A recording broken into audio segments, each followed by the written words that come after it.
नमस्कार दोस्तों, मैं विजय तिवारी। स्वागत है आपका हमारे YouTube channel the books society में, जहां हम आज की क्लास में सब्जेक्ट कोड BPSC 109 के चैप्टर नंबर 4 की चर्चा कर रहे हैं।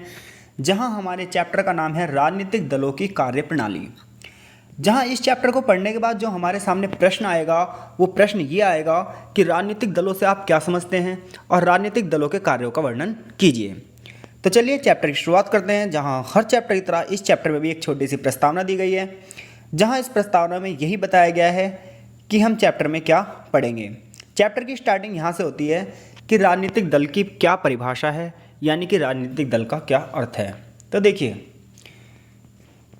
जैसे कि हम सभी जानते हैं कि पॉलिटिकल पार्टीज़ क्या होती हैं, बट निश्चित रूप से जब उसकी परिभाषा दी जाती है तो अलग अलग लोगों की उसमें अलग अलग राय हो सकती है। और वैसे भी हम कंपैरेटिव पॉलिटिक्स पढ़ रहे हैं, तो राजनीतिक दल की जब एक परिभाषा दी जाएगी तो वो परिभाषा ये हो सकती है कि लोगों का एक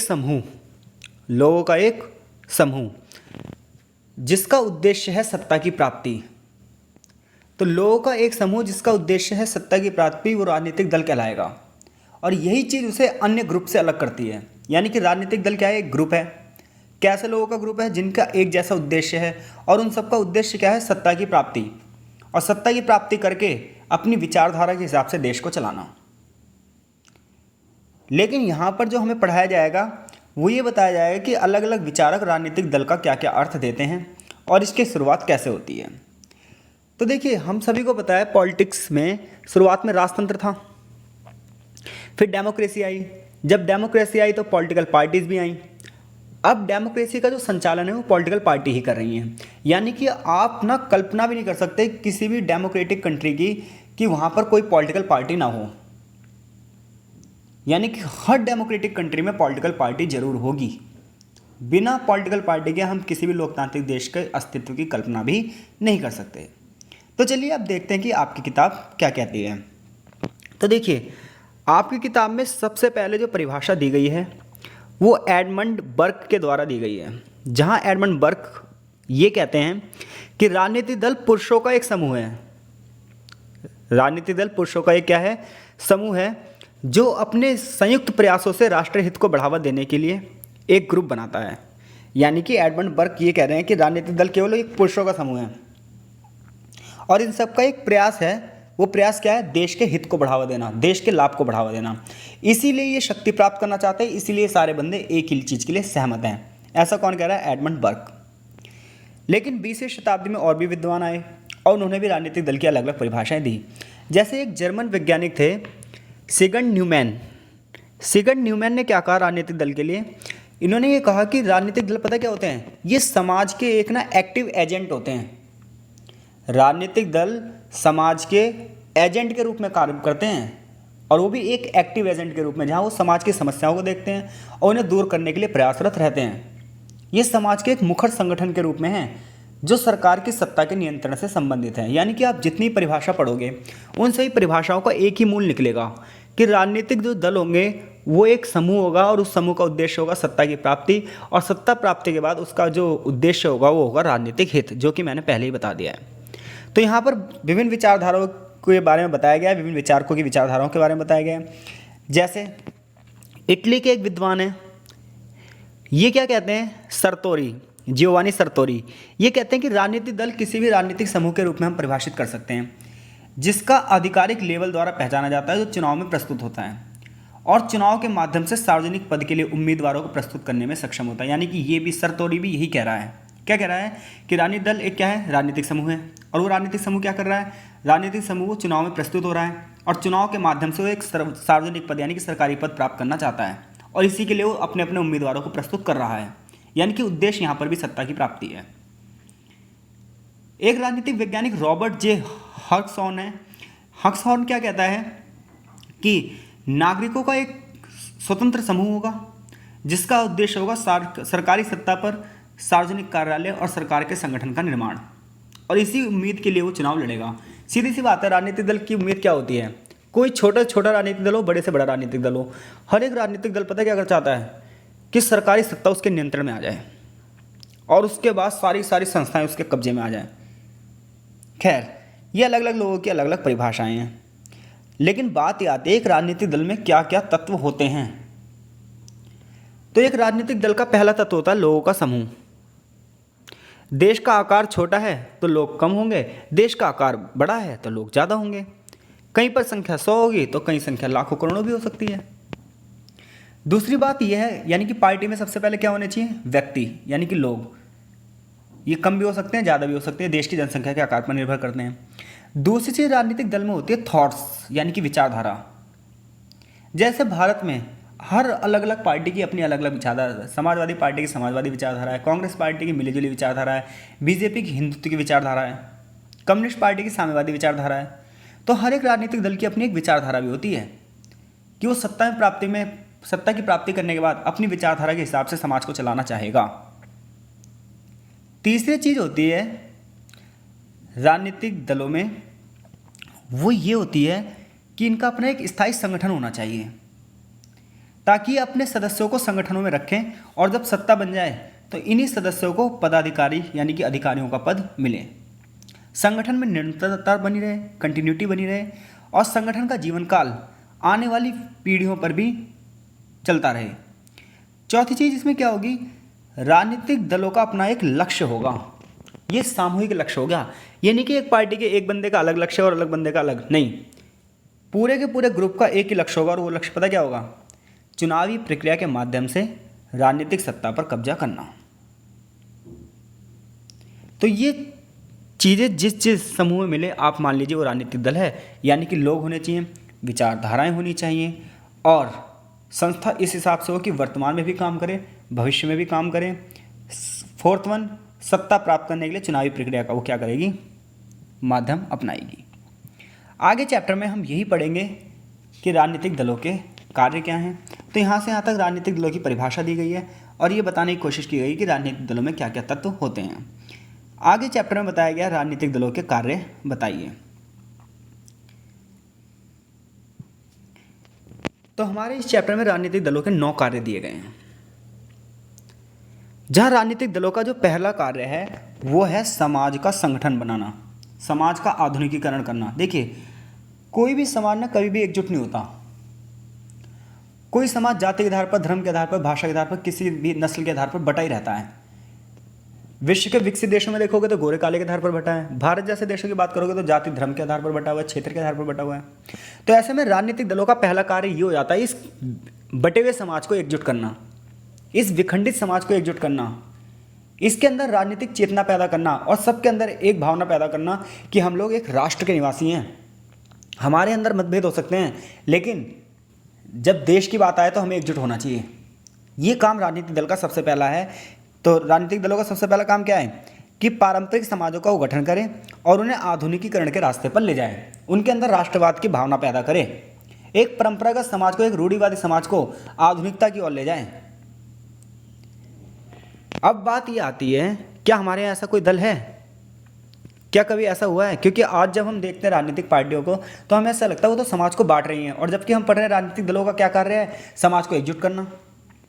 तो देखिए यहाँ पर एक एग्जाम्पल दिया है कि आज़ादी से पहले हमारा देश ऐसा था जिसके अंदर राष्ट्रवाद की भावना नहीं थी, जिसके अंदर देशभक्ति की भावना नहीं थी। ऐसे में एक पार्टी थी भारतीय राष्ट्रीय Congress, INC, Indian national Congress, जिसे आज हम कांग्रेस के नाम से जानते हैं। इसकी स्थापना 1885 में हुई। जब इस पार्टी की स्थापना 1885 में हुई तो इस पार्टी का पहला उद्देश्य यही था कि लोगों को राजनीतिक रूप से जागरूक किया जाए। जो हमारा समाज अलग अलग क्षेत्रों में बटा हुआ है, जो अपने आप को कभी एकजुट समझता ही नहीं, अलग अलग रियासतों में बटा हुआ है, इस समाज को एक किया जाए और फिर ब्रिटिश के विरुद्ध करके इसे देश की आज़ादी की लड़ाई लड़ी जाए। तो कुल मिलाकर राजनीतिक दलों का पहला कार्य क्या हुआ भाई, विखंडित यानी कि बटे हुए समाज को एकजुट करना। दूसरा कार्य जो है राजनीतिक दल का वो है समाजीकरण, राजनीतिक समाजीकरण। अब ये राजनीतिक समाजीकरण क्या होता है, तो ये भी एक तरीके से एकत्रीकरण करना ही है, लोगों के अंदर राजनीतिक चेतना पैदा करना है। जहां हम क्या करेंगे, ये एक ऐसी प्रक्रिया है जो देश की संस्कृति से प्रेरित होती है, देश के मूल्यों से प्रेरित होती है। ऐसे में ये चाहती है कि जो देश के मूल्य हैं, देश का इतिहास है, देश का जो कल्चर है, ना सिर्फ आज वाली पीढ़ी को रहे बल्कि आने वाली पीढ़ी को भी हमें हमारे इतिहास के बारे में जानकारी हो। ये काम राजनीतिक दलों का है कि वो ऐसी ऐतिहासिक विरासतों को आगे बढ़ाएं, वो ऐसे ऐतिहासिक मूल्यों को आगे बढ़ाएं, वो ऐसी परंपराओं को आगे बढ़ाएं कि वर्तमान पीढ़ी भी, आने वाली पीढ़ियां भी, उससे आने वाली पीढ़ियां भी राजनीतिक ज्ञान को लगातार लेते रहें। इसी से राजनीति का समाजीकरण होगा। वरना ये वाली पीढ़ी राजनीति का ज्ञान लेगी और आने वाली पीढ़ियों को राजनीति का ज्ञान रहेगा ही नहीं, उन्हें पता ही नहीं रहेगा हमारे देश का इतिहास क्या है। आज के टाइम पे तो सोशल मीडिया राजनीतिक समाजीकरण का एक बहुत बहुत बड़ा माध्यम बन चुका है, जहां वो सरकार के कार्यक्रमों को भी बताता है और सरकार की आलोचनाओं के बारे में भी बताता है। तो चुनाव के समय क्या होता है, राजनीतिक दल मतदाताओं से मिलते हैं, उन्हें अपने कार्यक्रम बताते हैं, उन्हें अपना एजेंडा बताते हैं, उनको अपनी नीतियां बताते हैं और ये कहते हैं भैया हमारे पक्ष में मतदान देना, हमारी पार्टी को वोट देना। और जो आज के टाइम पे ये काम सोशल मीडिया ज़्यादा कर रही है, नेता अब घर घर पे नहीं आ रहे, सोशल मीडिया से प्रचार प्रसार कर रहे हैं, सारे ग्रुप बन चुके हैं, एजेंडा चल रहा है, फेक न्यूज़ चल रही हैं।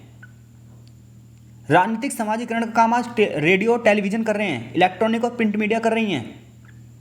चुनाव से पहले चुनावी घोषणा पत्र जारी किए जाते हैं और ये बताया जाता है कि चुनाव जीतने के बाद हम क्या करेंगे। ये सारी चीज़ें राजनीतिक समाजीकरण के घटक हैं। ये सारी चीज़ें राजनीति के बारे में जानकारी फैलाना चाहती हैं और अपने अपने प्रत्याशियों के बारे में ज़्यादा से ज़्यादा जानकारियाँ देती हैं। राजनीतिक दलों का तीसरा काम है राजनीतिक भर्ती। ये राजनीतिक भर्ती का मतलब क्या है? अब आपने देखा होगा आपके प्रदेश में बहुत सारे प्रदेश अध्यक्ष होंगे, यानी कि युवा लोगों को राजनीतिक भागीदारी और राजनीति का ज्ञान देकर अपने अपने पार्टियों में उन्हें शामिल किया जाता है ताकि आने वाले समय के लिए युवा नेता तैयार रहें। ऐसे में जो अच्छे लोग होते हैं, जिनके अंदर प्रतिभा होती है, उन्हें चुनाव लड़ने के लिए भी नामांकन दिया जाता है। तो राजनीतिक भर्ती का मतलब क्या है? कार्यकर्ताओं को भर्ती किया जाएगा, समाज सेवकों को भर्ती किया जाएगा, जितने भी लोग राजनीति में क्या रखते हैं, इंटरेस्ट रखते हैं। फिर क्या होगा? फिर उन्हें राजनीति के लिए तैयार किया जाएगा और समय आने पर उन्हें उम्मीदवारी भी दी जाएगी। तो राजनीतिक दलों का ये काम भी है। तो पहला काम क्या है? बटे हुए समाज को एकजुट करना। दूसरा काम क्या है? राजनीति का समाजीकरण करना। तीसरा काम क्या है? आने वाले समय पर नए नए नेताओं को तैयार करना। चौथा और सबसे महत्वपूर्ण जो काम है ना, वो सरकार का गठन करना है। सरकार का गठन करना ही हर राजनीतिक दल का अंतिम लक्ष्य होता है, चाहे वो छोटा राजनीतिक दल हो, चाहे बड़ा राजनीतिक दल हो। पूरा पूरा एक प्रोपेगेंडा चलता है कि आज नहीं तो कल, कल नहीं तो परसों, कभी ना कभी तो हमारी सरकार आएगी। ऐसा हर राजनीतिक दल सोचता है और इसीलिए वो क्या करता है? चुनावी प्रक्रिया में चुनाव लड़ता है, अपने उम्मीदवार उतारता है, अपने पक्ष में प्रचार करवाता है और जन समर्थन प्राप्त करना चाहता है ताकि सरकार मेरी बने। कई बार क्या होता है? बहुमत की सरकार बन जाती है और कई बार गठबंधन की सरकार बन जाती है। भारत, ऑस्ट्रेलिया, ब्राज़ील जैसे देशों में लगातार गठबंधनों की सरकार बनती है। ऐसा क्यों होता है? क्योंकि वहाँ के जो पार्टी सिस्टम है वो अलग है। ये बात हम अगले चैप्टर में पढ़ेंगे कि 3 प्रकार का पार्टी सिस्टम होता है, एक एकल दलीय प्रणाली, एक द्विदलीय प्रणाली और एक बहुदलीय प्रणाली। ये अगले चैप्टर में हम पढ़ेंगे। पांचवा काम जो होता है राजनीतिक दलों का, ये होता है सरकार के लिए पॉलिसी बनाना। अगर पक्ष में हो तो भी पॉलिसी बनाओगे, विपक्ष में हो तो भी पॉलिसी बनाओगे। अब ये बात ऐसी लगती है हमें कि पॉलिसी बनाना कितना आसान है, ये तो सरकार का काम है। लेकिन वास्तव में देखो, सरकार का काम पॉलिसी बनाना तो है, लेकिन उसको प्रभावित पता कौन करती है? पार्टी। पार्टी का जो अध्यक्ष होगा ना, वो पहले से इंडिकेशन दे देगा इस चीज़ पे लॉ बनने चाहिए, इस चीज़ पे कानून बनने चाहिए। हमारे देश की एक बहुत बड़ी पार्टी इस चक्कर में ख़राब हो चुकी है। उसका रीज़न ये है, आला कमान, नाम नहीं लूँगा मैं किसी पार्टी का, फिर भी आप समझ ही गए होंगे एक बहुत बड़ी पार्टी कैसे ख़राब हुई। क्योंकि आला कमान के जो अफसर थे इसमें, इन लोगों ने क्या करा? इंडिकेशन अपनी तरफ से दिया, बाहर से राजनीति को क्या कर दिया? सपोर्ट करा, और अंदर जो बंदा प्रधानमंत्री बनकर बैठा था उसे कुछ नहीं करने दिया, जिसकी वजह से आज उस पार्टी का नामो निशान तक मिट चुका है। तो ऐसे में हम कहते हैं कि कानून बनाना तो सरकार का काम है, लेकिन सरकार को प्रभावित कौन करती है? पार्टी। पार्टी का अध्यक्ष जो दबाव बनाता है कि आपको क्या करना है, वो क्या करता है? नेताओं को बना भी सकता है पार्टी का अध्यक्ष और नेताओं को हटा भी सकता है। तो सरकारी नीतियाँ बनाना और उनको आकार देना, ये राजनीतिक दलों का अगला काम है। इसके बाद राजनीतिक दलों का अगला काम है समन्वय, यानी कि तालमेल पैदा करना। सरकार और समाज के बीच, यानी कि जनता और सरकार के बीच जो कड़ी का काम करते हैं वो राजनीतिक दल ही करते हैं। मीडिएटर का काम राजनीतिक दल ही करते हैं। यही समाज और सरकार में क्या करते हैं? तालमेल स्थापित करते हैं। और ये 3 स्तर पर होता है, एक सरकार और समाज के बीच, एक सरकार के अंदर और एक समाज के अंदर। सरकार के अंदर कैसे होता है? ये 2 स्तर पर होता है, जैसे विधायिका, कार्यपालिका, न्यायपालिका। इन तीनों अंगों के बीच में क्या करते हैं राजनीतिक दल? पूरी पूरी मीडिएटर का काम करते हैं ताकि इन तीनों अंगों के बीच में तालमेल बना रहे। समाज और राजनीति के बीच में कैसे करते हैं, यानी कि समाज और सरकार के बीच में समाज की जो डिमांड होती है उसे सरकार तक पहुंचाते हैं राजनीतिक दल कि भाई जनता इस चीज़ की डिमांड कर रही है, और सरकार जो भी कानून बनाती है ना तो पार्टी उस कानून का प्रचार प्रसार करती है आम जनता के बीच कि हमारी सरकार ऐसा कर रही है, हमारी सरकार ऐसा कर रही है, हमारी सरकार ऐसा कर रही है। तो राजनीतिक दलों का अगला काम क्या होता है, तालमेल स्थापित करना, किसके बीच में, समाज के बीच में और सरकार के बीच में, और सरकार के अंदर भी यानी कार्यपालिका, विधायिका और न्यायपालिका के बीच में। और इसके लिए लगातार बैठकें होती हैं, इसके लिए लगातार नागरिक संगठन काम भी कर रहे हैं। राजनीतिक दलों का सबसे बड़ा जो काम है वो है लीडरशिप, जनता की लीडरशिप। क्योंकि हम अपनी डेली लाइफ में इतने ज़्यादा बिजी हैं ना, हमें नहीं पता समाज में क्या हो रहा है, हमारे लिए क्या डिसीजन अच्छे हैं क्या नहीं, हम पैसों की एक अंधी दौड़ में भाग चुके हैं, ऐसे समाज में क्या घटनाएं समाज को प्रभावित कर रही हैं हमें नहीं पता। ऐसे में हम कुछ लोगों को चुन लेते हैं और ये मानते हैं कि वो हमारे लिए डिसीजन लेंगे और अच्छा ही डिसीजन लेंगे, इसलिए हम एक पार्टी के कट्टर समर्थक हो जाते हैं और एक पार्टी के कट्टर विरोधी हो जाते हैं। तो ऐसे में जो राजनीतिक दल हैं ये एक बहुत बड़े समाज की लीडरशिप कर रहे हैं, चाहे वो विचारों से लीडरशिप कर रहे हों, चाहे वो क्षेत्र के आधार पर। कई बार हम विचारों से जुड़े होते हैं, कई बार हम अपने क्षेत्र से जुड़े होते हैं कि ये पार्टी हमारे क्षेत्र के मुद्दों को उठाएगी। कई बार बात पहचान की होती है जैसे शरणार्थियों का, कई बार हितों का प्रतिनिधित्व होता है। ऐसे में हर क्षेत्र के आधार पर क्या होता है, राजनीतिक दल बनते हैं, विचार के आधार पर भी बनते हैं, धर्म के आधार पर भी बन रहे हैं, जाति के आधार पर भी बन रहे हैं, भाषा के आधार पर भी बन रहे हैं, पहचान के आधार पर भी बन रहे हैं। और ऐसे में ये लोग सोच लेते हैं कि ये लोग हमारे लिए काम करेंगे। समझ में आई बात को? तो अगर आपको समझ में आ रही है ये लेक्चर तो आप ज़रूर कमेंट करके मुझे बताइए। इसके अलावा देखिए कोर्स बहुत बड़ा है और एग्ज़ाम 4 दिन बाद है, फिर भी कोशिश की जा रही है जल्द से जल्द आपके सभी चैप्टर कंप्लीट करवाए जाएँ। राजनीतिक दलों का जो अगला काम है वो है सरकार पर नियंत्रण। देखिए जो विपक्षी सरकार निरंकुश हो सकती है, सरकार अत्याचार हो सकती है अगर विपक्ष ना हो, विपक्ष का होना ही बहुत ज़्यादा जरूरी है। तो जो विपक्षी राजनीतिक दल होते हैं ना सरकार पर नियंत्रण बनाते हैं। अगर सरकार कुछ गलत कर रही है तो ये आम जनता के सामने उसकी गलतियों को लाते हैं, लेकिन ना कई बार ये चीज़ें ना गलत बन जाती हैं, कई बार हर चीज़ों का विरोध होता है। एग्जाम्पल दिया आपकी किताब में, जब बीजेपी विपक्ष में थी तो उसने निजीकरण का विरोध किया, और जब बीजेपी 2014 के बाद पक्ष में आई तो उसने खुद ही निजीकरण को बढ़ावा दिया। ऐसी कांग्रेस पार्टी जब उसकी सरकार थी तो कुछ चीज़ों को उसने समर्थन किया, आज उसकी सरकार नहीं है तो उन्हीं चीज़ों का वो विरोध कर रही है। तो सरकार पर कंट्रोल करना राजनीतिक दलों का सबसे बड़ा काम होता है ताकि सरकारें क्या ना हो जाएं, निरंकुश ना हो जाएं। बिल्कुल आप इसी लैंग्वेज में ऐसे लिखते जाना हेडिंग टू हेडिंग बनाकर। और आखिरी पॉइंट है 9वां, राजनीतिक दल पता क्या करते हैं, आने वाले चुनाव के लिए जनमत तैयार करते हैं। वो लगातार जनता के बीच में बैठ के करते हैं, जनता को अपनी विचारधाराओं के बारे में बताते हैं, अपनी नीतियों के, अपने प्रोपेगेंडा, अपने एजेंडा के बारे में बताते हैं, और जनता को लगातार अपने पक्ष में शामिल करने के लिए पूरे साल काम करते रहते हैं। तो ये राजनीतिक दलों के भाई क्या होते हैं, कार्य होते हैं। तो अगर क्वेश्चन आता है कि राजनीतिक दलों से आप क्या समझते हैं, राजनीतिक दलों के कार्य बताइए, आई होप सो इस प्रश्न का उत्तर देने में आप बिल्कुल सक्षम हैं। आगे चैप्टर में जो चीज़ें बताई गई हैं वहाँ से क्वेश्चन नहीं आएगा, लेकिन मैं फिर भी आपको पढ़ा देता हूँ क्योंकि इसकी बात अगले चैप्टर में की गई है।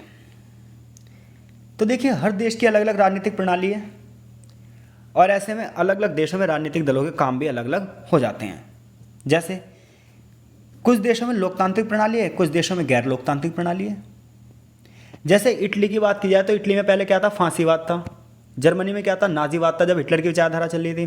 तो ऐसे में लोकतांत्रिक दल क्या काम करेंगे, वहाँ पर जहाँ पर कम्युनिज्म है, कम्युनिस्ट पार्टी है, वहाँ पर दलों का काम अलग हो जाता है। तो यहाँ पर ये बताया जाएगा कि अगर कहीं पर कम्युनिज्म है, कम्युनिस्ट सरकारें जैसे चीन, रशिया, यहाँ पर लोग राजनीतिक दलों का क्या काम होगा, पॉलिटिकल पार्टी का क्या काम होगा। जबकि भारत जैसे लोकतांत्रिक देशों में राजनीतिक पार्टियों का क्या काम होगा।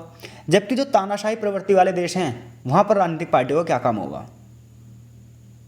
तो जिस देश में जैसी राजनीतिक संस्कृति है, जिस देश में जैसा पॉलिटिकल कल्चर है, उस हिसाब से राजनीतिक दलों का भी काम बदल जाता है। यहाँ पर यही बताने की कोशिश की गई है। थोड़ा सा पढ़ के मैं बता देता हूँ। अमेरिका के एक राजनीतिक वैज्ञानिक हैं शैट श्नाइडर, इन्होंने कहा है कि राजनीतिक दल लोकतंत्र का निर्माण करते हैं और आज लोकतंत्र की कल्पना में राजनीतिक दल हैं, यानी कि बिना राजनीतिक दलों के हम लोकतंत्र की कल्पना भी नहीं कर सकते हैं। ऐसे में उनका सबसे पहला कार्य होता है चुनावी कार्य, जिससे वो समाज में एक ना प्रतिस्पर्धा पैदा करते हैं, कंपटीशन पैदा करते हैं। सभी राजनीतिक दल सत्ता को कंट्रोल करना चाहते हैं और वोट पाने के लिए होड़ में लगे रहते हैं। हर एक बंदा चाहता है कि मेरी सदस्यता बढ़े, मेरा समर्थन बढ़े, और इसीलिए कंपटीशन करते हैं। पहला काम तो ये हो गया। दूसरा, वो नागरिकों का समाजीकरण करते हैं, ये बात भी हमने पढ़ ली। उन्हें सरकार में राजनीतिक पदों पर काम करने के लिए भर्ती करते हैं, ये बात भी हमने कर ली।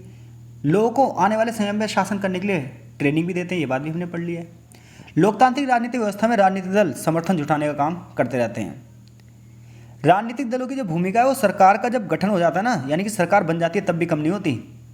इसके बाद भी दल अपना काम करते रहते हैं और सरकार पर नज़र रखते हैं। ज़रूरत पड़ने पर मंत्रियों का फेरबदल भी करते हैं कि किस मंत्री की छवि कैसी है, किस मंत्री की छवि कैसी है, सब सिस्टम कर रहा है पूरा। तो यानी कि सरकार बन भी जाए उसके बाद भी पार्टी की भूमिका कम नहीं होती। उसके बाद तो भूमिका और ज़्यादा बढ़ जाती है कि सभी लोग अपना काम सही से कर रहे हैं या नहीं कर रहे हैं। इसके अलावा राजनीतिक दल सरकार और मतदाताओं के बीच में एक मजबूत संबंध बनाते हैं। ये सब बात हम पहले से पढ़ चुके हैं। तो देखिए, यहाँ ये सब बातें हम पढ़ चुके हैं राजनीतिक दलों के कार्य में। अब हमें यहाँ से पढ़ना है कि सत्ता कितने प्रकार की होती है। सत्ता 3 प्रकार की होती है, एक राजशाही, एक सैन्य और एक नागरिक। जहाँ पर सत्तावादी राजनीतिक व्यवस्था होगी वहाँ पर राजनीतिक दल भी ना राज्य के हिसाब से काम करेगा। वो पता क्या करेगा, वो ये बताएगा शासक ने जो भी काम करा वो लीगल करा है, वो जनता के हित में करा है, वो अपने शासन की रक्षा करते हैं। कौन सी व्यवस्था में? सत्तावादी व्यवस्था में। यहाँ पर राजनीतिक दल ना शासन के झगड़ों को सुलझाने में मदद करते हैं। जब राजनीतिक दलों की यहाँ अनुपस्थिति होती है ना, तो तानाशाही शासन लगभग खत्म भी हो सकता है। यानी कि तानाशाही शासन को बनाने में भी राजनीतिक दलों की एक महत्वपूर्ण भूमिका है, क्योंकि फिर वो एक ऐसा एजेंडा चलाते हैं कि उनके द्वारा किए गए सारे काम जनता को अच्छे ही लगते हैं।